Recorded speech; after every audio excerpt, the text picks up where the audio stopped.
Welcome back to another episode of GraysMatter podcast. So, as longtime listeners may be aware, the usual format of this podcast is for me and 2 or 3 of my co-hosts to talk about society and current events from a perspective other than your stereotypical podcaster. That is, not from a cishet white male. But another thing that I've been meaning to do is to sit down and talk to a fellow POC folk in the geek community about our shared experiences. So our guest today is an accomplished performer, choreographer, and director with Fandazzi Fire Circus, Katy Solko. Thank you for being here with me today. You are welcome. Thank you for having me. Would you please tell us your pronouns and a little bit about yourself? Yes. Pronouns are she, her. I have been a performer all of my life. I started looking in the Sunday ads for performer gigs when I was probably about 10 and started asking my mom if she would take me to auditions. And so I started performing.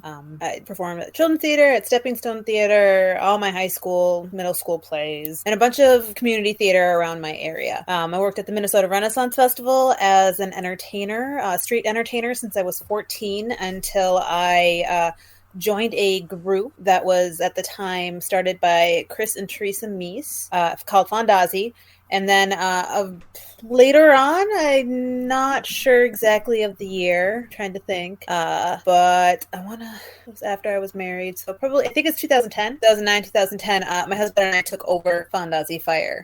So yeah, that's a little bit about me. For my day job, I work at Honest Home Inspection as the client care representative. I run the kind of like the daily operations of the home inspection company.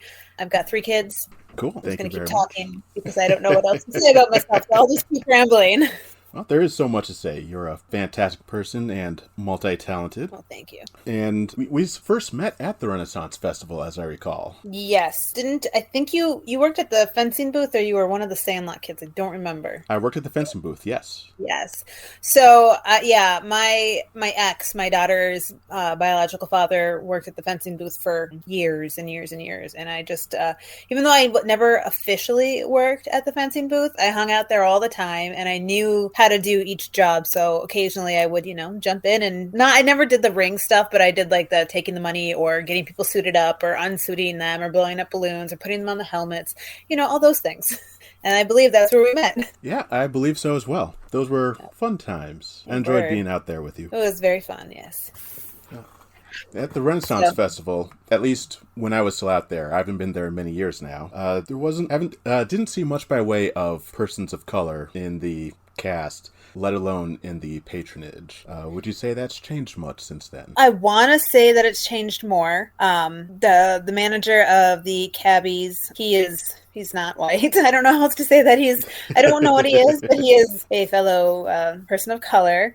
And I want to say that I know that on the royal court, there's 2 Native Americans, one being my own daughter, and then one of the other princes is also a Native. But yeah, you are correct. There is quite a lacking of anybody who's of color. We used to joke backstage, myself and the wonderful man who used to play Robin Hood, and one of the drummers of the belly dancers, because we were one was Filipino, I'm Native American, and then Louis I don't know what he is. I want to say Hispanic, but I'm not sure. But we would joke about we were all related because we were the brown people and we have Brown Club, and I don't really think that there's very many people out at festival who are of color. Now I'm rambling. It's all good. I ramble a lot. That's good, because I ramble. I just kind of go. I love it. But yeah, I wouldn't say that there's very many people of color. I would honestly have to really think about it. Yeah. I also don't get out of my corner of the festival very often because, I have 5 shows a day. And so a majority of the shows are like 30 minutes. Like we have 30 minutes to reset and get everything ready to perform our next show. So and then we have a little bit of a break, and I don't ever leave the festival. Like, I don't ever leave that corner of the festival to walk around. It's very rare that I'm out on the streets. I just kind of retreat backstage. So I unfortunately don't know very much of the cast anymore or the shops or anything, because I just never leave my stage. I'm very antithetical at times. Yeah, it's hard to get around and see how things have changed. Yes, especially my show's very high energy. It takes a lot out of us, and I'm getting old, so... Time makes fools of us all. But that's also part of the adventure. True. Very true.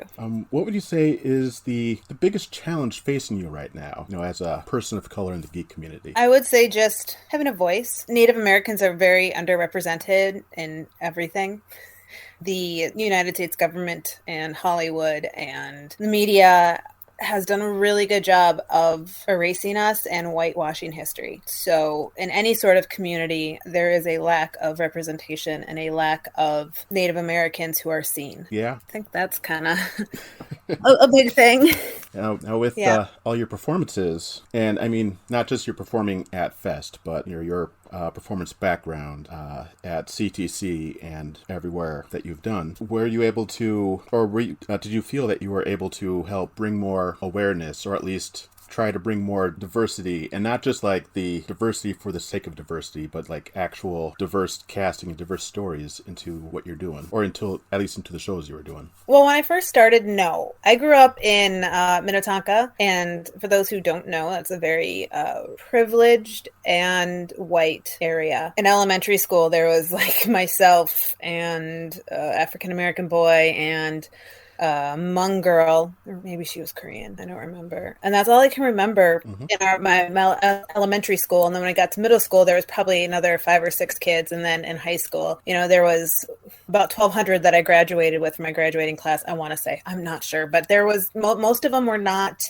people of color. Most of them were white. And so when I was younger, I didn't want to be Native American, and I didn't want to be seen as Native American. I wanted to fit in, and I wanted to not be different.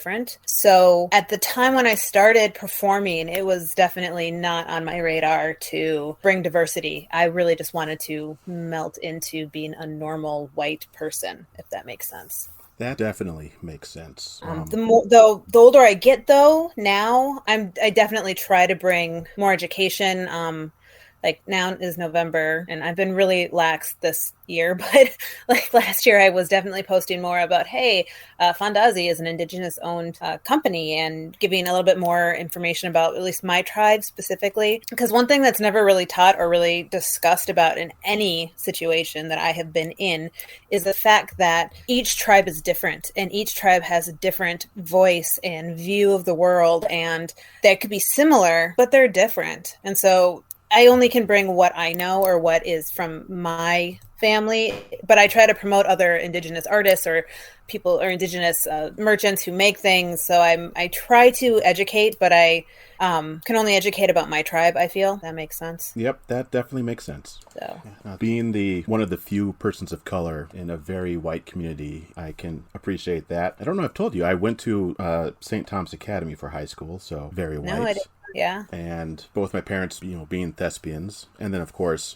being in the geek community, so surrounded by white people all the time. Mm-hmm. So I can appreciate that, wanting to be other people's definition of normal, wanting to be able to fit in. Yeah. It runs very deep. It does. My dad and my 2 sisters and I had a discussion around the time of everything with George Floyd. My dad was the first Native American Minneapolis police officer, and we had a discussion with him about how he had to make a very conscious choice to raise my sisters and myself in our tribe or outside of our tribe with an education. My dad was put into foster care. My grandfather was put in residential schools. My dad has a very white way of looking at the world, and he's right. When we go home, there's just this mentality of not being able to achieve what you want to achieve because you've always been told you can't do it, or you've been shown how much of a priority you're not. And so my dad made this conscious choice to raise us in a way that he hoped would allow us to be able to dream bigger, to do more things. And that was a really hard conversation to have. And it was really this moment of me realizing that in a way that really shaped my view of myself and wanting to be more white and wanting to be more, fitting in, like you said, in this white world where I obviously do not fit in. Like, you can tell I'm not white. As my sisters say, not quite white. We're not quite white. Yeah, most certainly. The other weekend I was with my husband. I love him, but he is a white male, and he has many times told me he doesn't understand what I'm talking about, but he wants to support me, which is great for him to do, and he's learning and trying to be an ally. But I was talking to him, and then Chris and Teresa, who are in our fire group. I love them to death. They're both white people, and they made the comment about, because the show we were performing was they wanted us to be in urban anime costumes, which was really fun to create. But so we had on, I don't know if you guys know what, or I don't know, Justin, if you know what urban anime is, because I did not know before we did the show. I am not certain if I do know if what I'm picturing is correct or not. So I had to call I messaged, do you know Soledad? Because I messaged her and I was like, I don't know what this is. You need to help me. But it's basically anime that is set in the city, and they wear a lot of like joggers or pants that have like the zippers and the chains, not quite like the old skater goths that I grew up with, but a little bit more like techno-y. Okay, yep, that is what I was picturing. Yeah.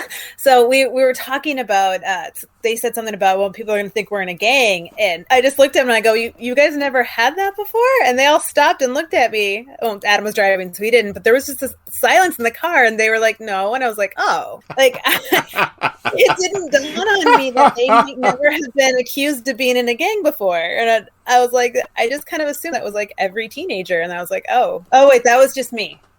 Oh, okay. Like, you know, I was like, oh. Yes, I do. So I have all these little moments of realization of realizing how much the world doesn't see me as a person. And I think that really kind of resonates in any community. I love supernatural and the paranormal. Like Teresa and I have gone to a couple conferences, and we did a little paranormal investigating at Blue Sun Soda Shop. Their owner, Mark, messaged us because we're friends with him, and he said that he had been hearing knocking in his building. So we did a little investigation, which was freaking awesome all at the same time. And yes, there's something there. But that community, as much as I love it, I can't be in it too much because there are so many ghost hunters and so many paranormal television shows that just fall back on the, ooh, we're in a Native American burial ground and they've cursed us type of bullshit of, it has to be a Native American burial ground. And not only that, but any sort of experience that they have, and it could be related to any sort of thing Native, they never go to the tribes. They never go to the people. They just give a narrative from their point of view. And I have to really kind of take a step out. I was in Duluth. Teresa and I went up to the Para Unity Conference up in Duluth, and I multiple times just kind of had to slowly slink away from a conversation because it was something based on, that one episode where they did this, and it was all based on this Native American burial ground, or it was this other thing. And and then people realize that I'm Native American, and they're like, oh, and they don't know what to say, or they don't know what to do because they don't know what they said was okay or not okay, and they don't want to hear from my perspective of whether or not that belief or that storyline or that dialogue is okay. You know? Yeah, no, I do know. I mean, I don't know from being Native, as I'm not Native, I'm Black, but as a person of color, yes. We have very similar backgrounds and histories. Yes, we do. Yes, and there are so many African natives out there because when slavery they ran to tribes, especially down in Florida. Anyway, I won't even get into that. Sorry, I started to ramble. That is a whole other thing. There are so many documentaries on that. Yeah.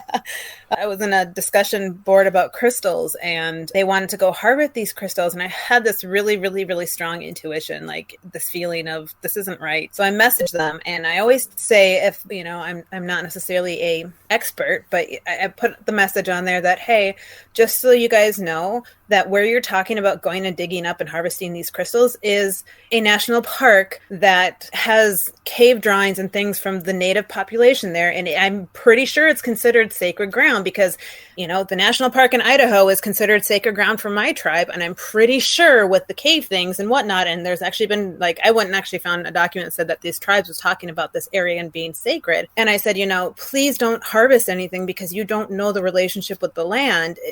Go seek out if any natives are around there. Like if you're getting sage or anything, don't go to Urban Outfitters to get the sage because they don't do it in a way that is harmonious to the land or to, do you know what I mean?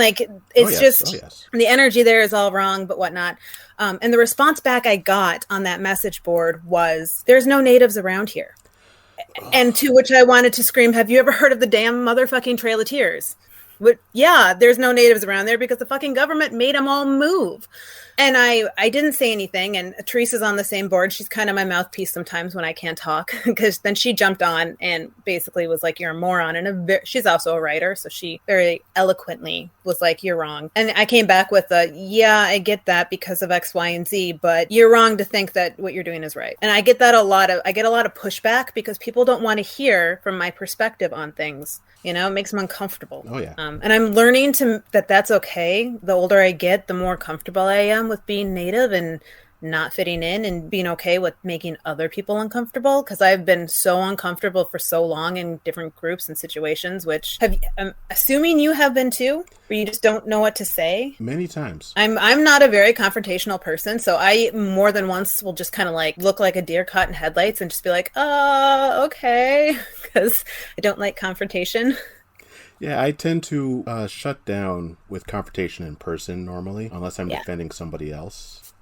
Though when it's the written word, then I'll just keep on going because there's no one there looking directly at me. I'm just really good with being vindictive, and I know that about myself. I try really hard not to be. Sometimes, if that's what you got, if you channel it the right way. I know a lot of my faults, and so I try really hard. My sister is one of those people that is just like sweet and kind to everybody, and she's always trying to give that person the benefit of the doubt. And I always try really hard to be like her, like, because she's the one I think about of, okay, how would Tara do this? Because I just want to stab that person. And I have to think about what she would do, because she'd always be like, no, Katie, we don't stab people. So yeah, I don't like confrontation, but I get angry easily, which is not good either. Going back to being in high school, mm-hmm. As you had said, you were the only Native American person at least in your high school or in your classes.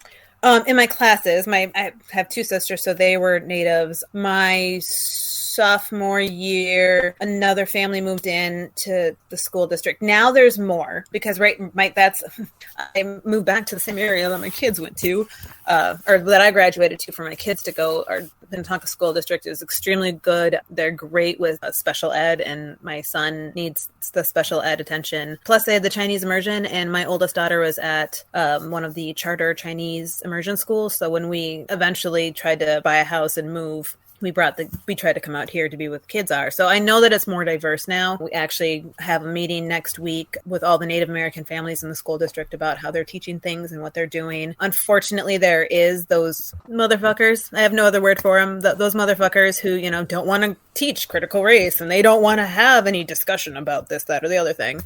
So there's kind of, there's problems with it still that we're dealing with. But when I went to school, I don't really remember anybody. So when I was in high school, so I asked, when I was in high school, I asked because at least one of my classes, again, it was a private school, so we had religion classes, but in religion class, the teacher asked me specifically if I would answer questions for Black people, because I was the only Black person in the class. In our graduating class of 120, I think, there were 1, 2, 3, I think 3 of us were Black. So yeah, I got asked questions and was expected to answer for all African Americans. Yeah, I do remember once, it was freshman year, and we were going over, I don't know, something in high school, and was it Sacagawea? We might have been just going over that, and the teacher was like, wait, you're Shoshone, right? And I'm like, yeah, I'm Shoshone. And he was like, was this? And he started like trying to read the words from the book, and I was like, I don't know. And he's like, but you should know this language. I'm like, I'm Northwestern Band of Shoshone, so that's like, you would have, Ireland, and then you have Cork, and then you have Tipperary, and you have all these different little counties, and they all have their own dialect, same thing. And he was like, but you're Shoshone. And I was like, oh my gosh. And then every single unit that had any sort of Native American word in, after that, he'd ask me how to pronounce it. And I was like, I don't know. I am not of this tribe. And he just did not. I'm like, you're a history teacher. How do you not know that we're all different? How do you not know? I don't get it. Yeah. I put dollars to donuts that he was one of the older history teachers? Yes, he was. Yeah, so history was very Eurocentric then? Isn't it now still? Yeah, pretty much. My youngest recently said, Mommy, why are we, because so we have a smoker. Ooh, delicious. I love my smoke. Well, it's technically my husband's smoker, but I got to smoke the tenderloin because he got it already, and then he ended up having to go in for work. So I was like, I'll smoke it. And then same thing happened with the turkey, because my sister wants us to smoke a turkey for Thanksgiving. And so we had a trial run, and I ended up smoking it. But like when we, taking it out of the smoker, my youngest was like, Mommy, why are we doing the turkey? And I said, well, because we're practicing for Thanksgiving. And she goes, but we don't, do we celebrate Thanksgiving, Mommy? So she and I had to have this whole discussion on whether or not we actually celebrate Thanksgiving. So it basically went into this, we don't celebrate it the way that colonizers celebrate it. It's not a big thankful, we're glad that people came here and things developed. I said it was based on a harvest festival that natives already had, because it was a harvest and changing of the season, so therefore there would be festivals. And they honored the three sisters, which are the corns, beans, and corns, beans. I can see it in my head now. I can't think of it because I'm talking about it. Anyway, we're moving on.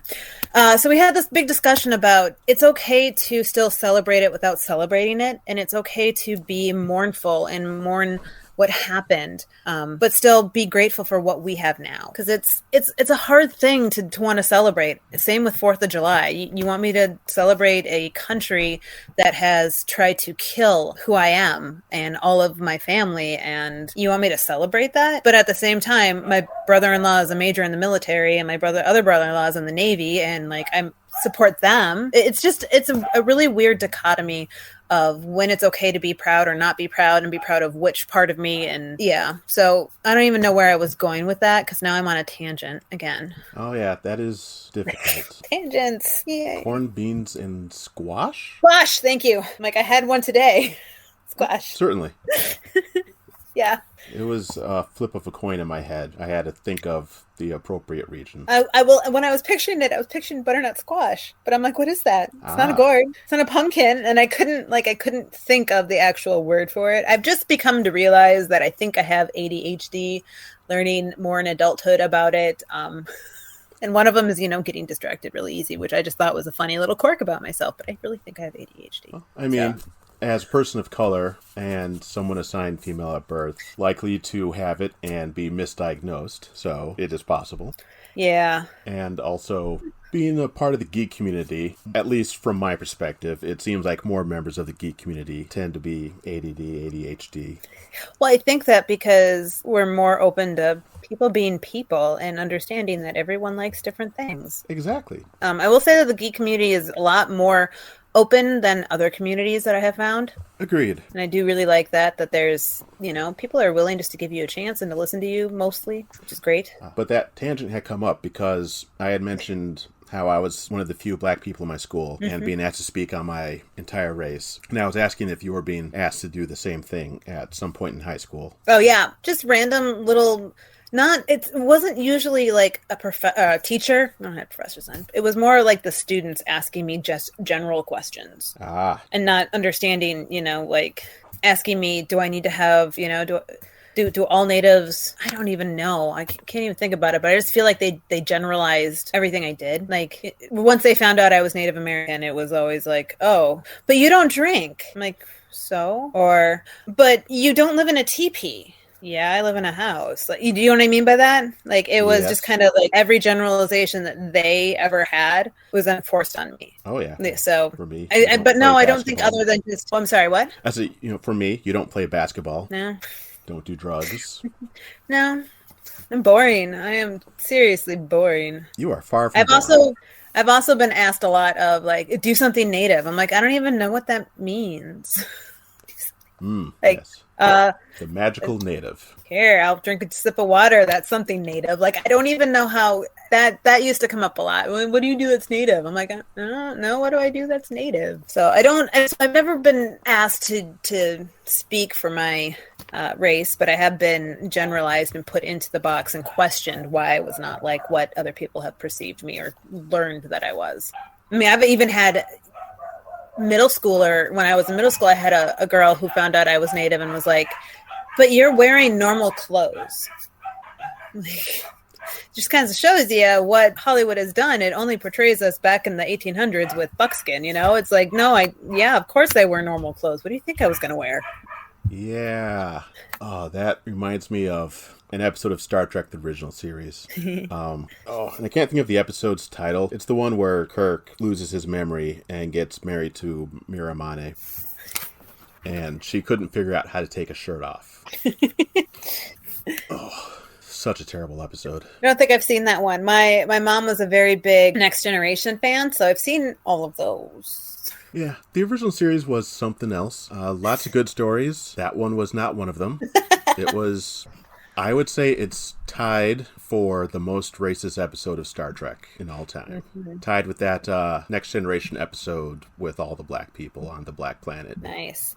Matter of Honor or Code of Honor. One of those honor titles. I keep getting that mixed up with the Klingon episode. So, mentioned earlier that you have a white husband. I also have a white partner.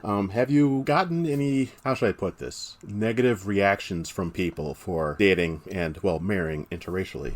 My grandma? Yeah. My grandma didn't cry, I don't think, but she was like, you are our hope to marry another native. You are, like, both of my sisters were already married to white guys. And so she was like, you were the last hope, Katie. What did you do? And then when we went out to Idaho, my grandma's old. She would legitimately forget at times that, like, we were married, and she'd, like, look at me and be like, who's that white man? I'm like, that's my husband, Grandma. She'd go, oh, right. Then, like, I don't know, 45 minutes later, she'd be like, hey, who's that white man? I'm like, that's my husband, Grandma. Oh, yeah. Like, oh, dear. To be honest, his dad wasn't very happy that we got married. His dad grew up in South Dakota, very close to a reservation. Oh, dear.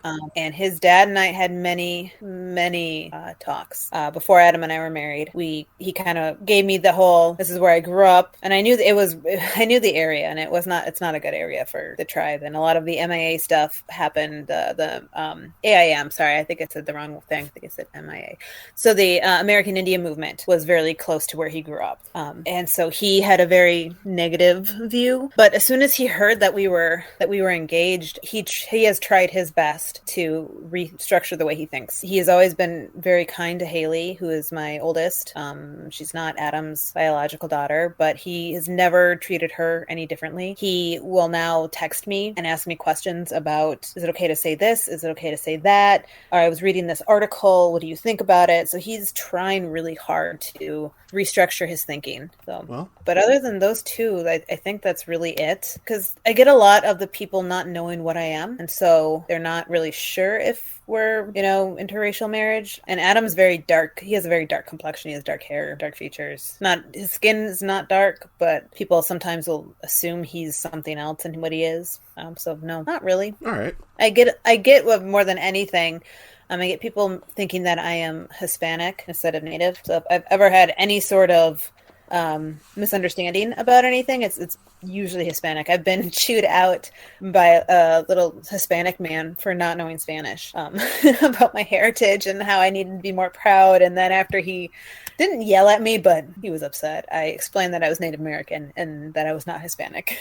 But I get a lot of people speaking Spanish to me, or I have gotten the go back to where you came from. I've gotten, we don't serve your kind here. So I've gotten a lot of things, but never, except for initially with my father-in-law and my grandma just telling me I was her last hope.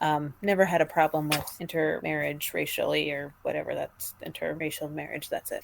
Yeah. So. Changing tracks. Okay. What is a common myth about what you do? A common myth is that we are flow artists.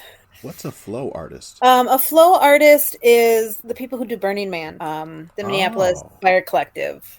Most fire groups are flow artists. You flow, you feel the music, you move to the energy. We are not. And I don't have anything against flow artists, but what I create is a show. I create an experience. I get on stage to give something to my audience. I don't get on stage for myself. And that does at times bother me because I spend hours choreographing.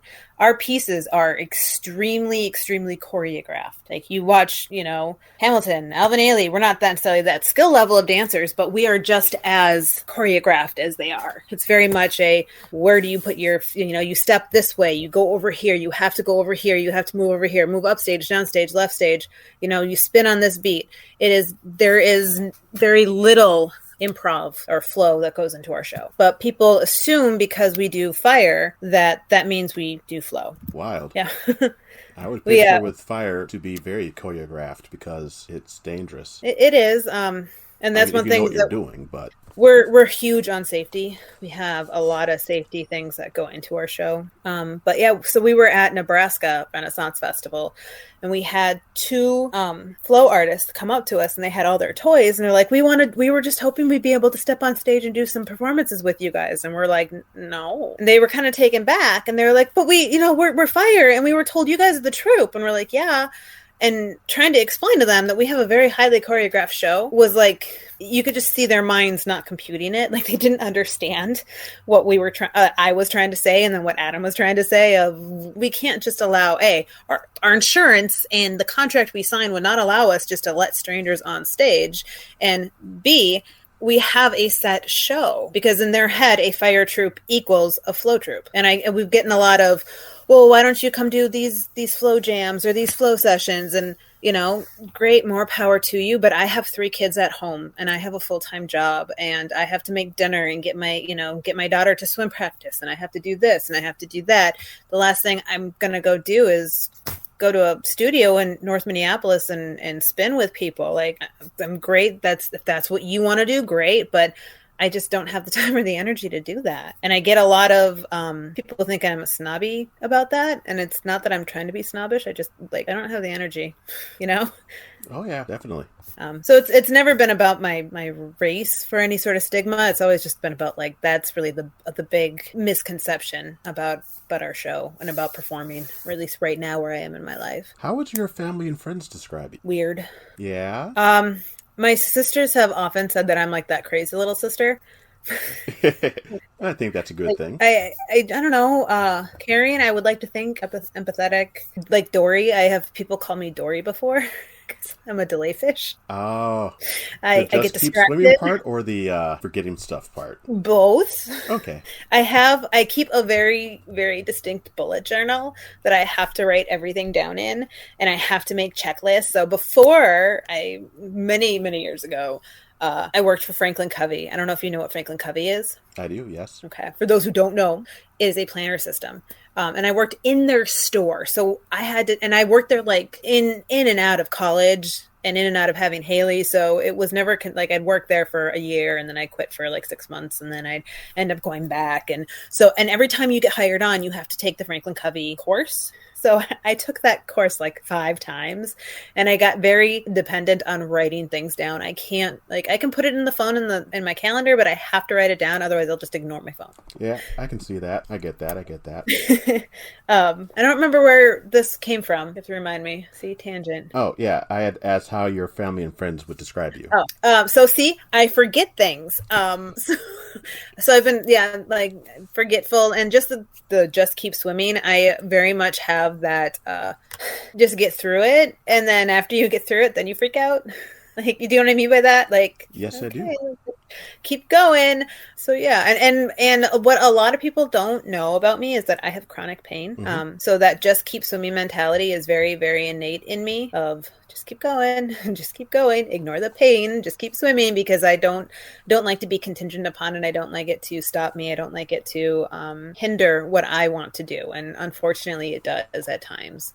But I try really hard not to let it. So I think that they would describe me as very much a Dory and kid-like. I love Disney. I'm a Disney fanatic. I don't know if you can see behind me my paintings of Cinderella's castle. Yes, I can. Yes. You should see my bathroom. I have a Cars bathroom. Oh, that's cute. So, it was the first piece of Disney art my husband bought us when we were at Disneyland. Shane was 2, so 9 years ago.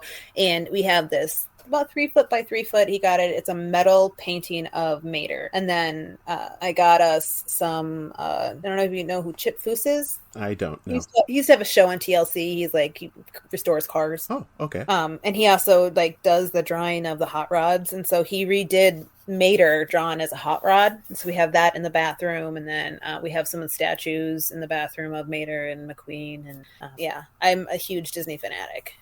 It's like, it's pretty bad.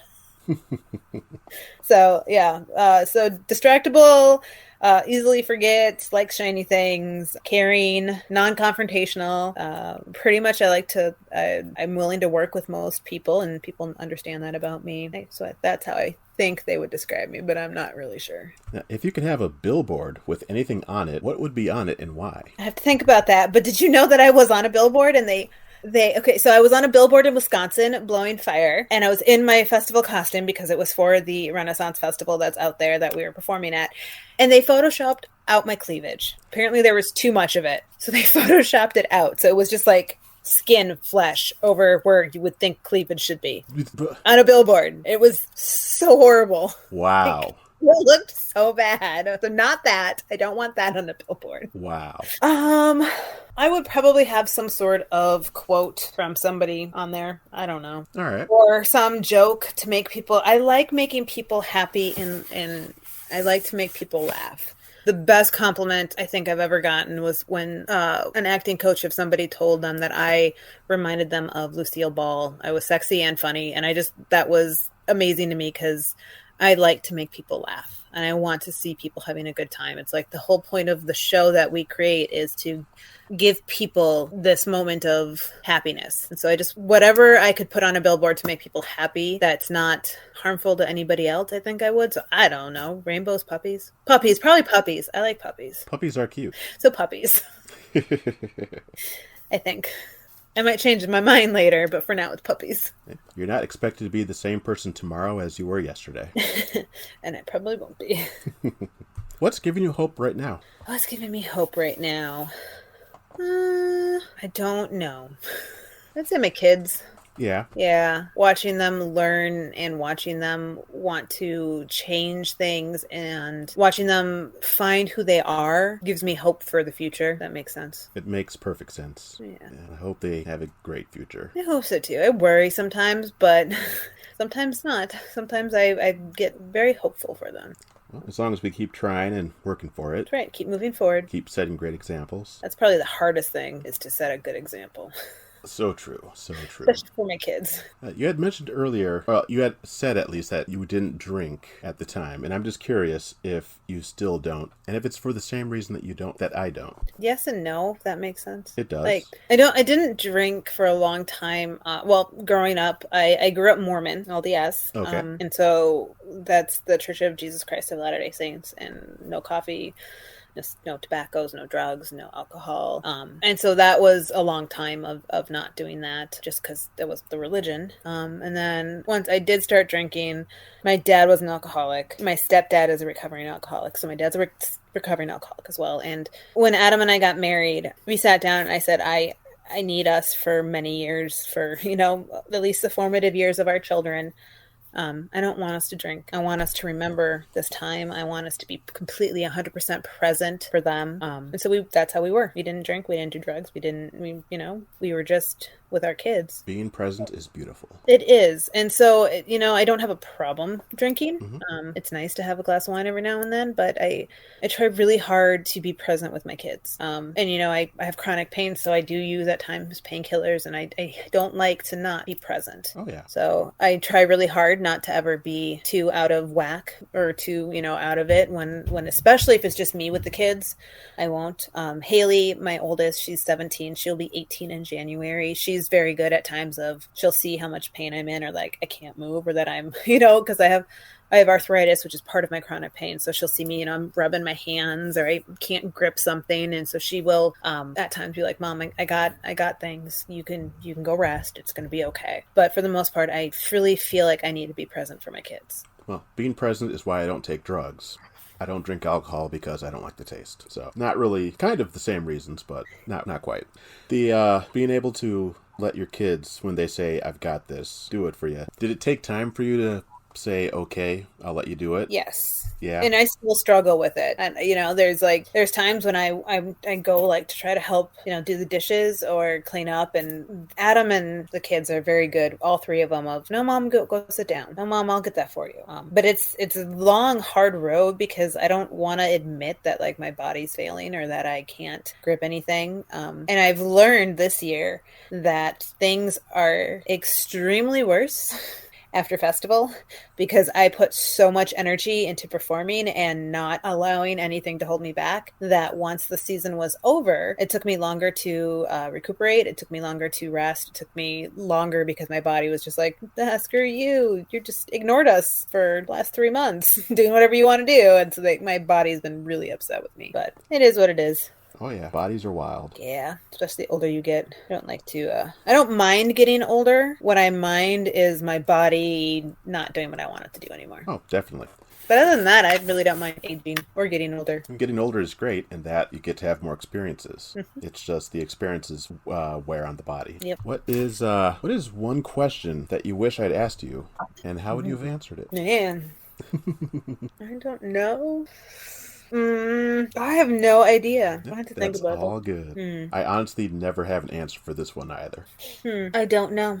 Okie dokie. That's A-okay. You have a question you wish you had asked me? If I do, I don't remember it right now.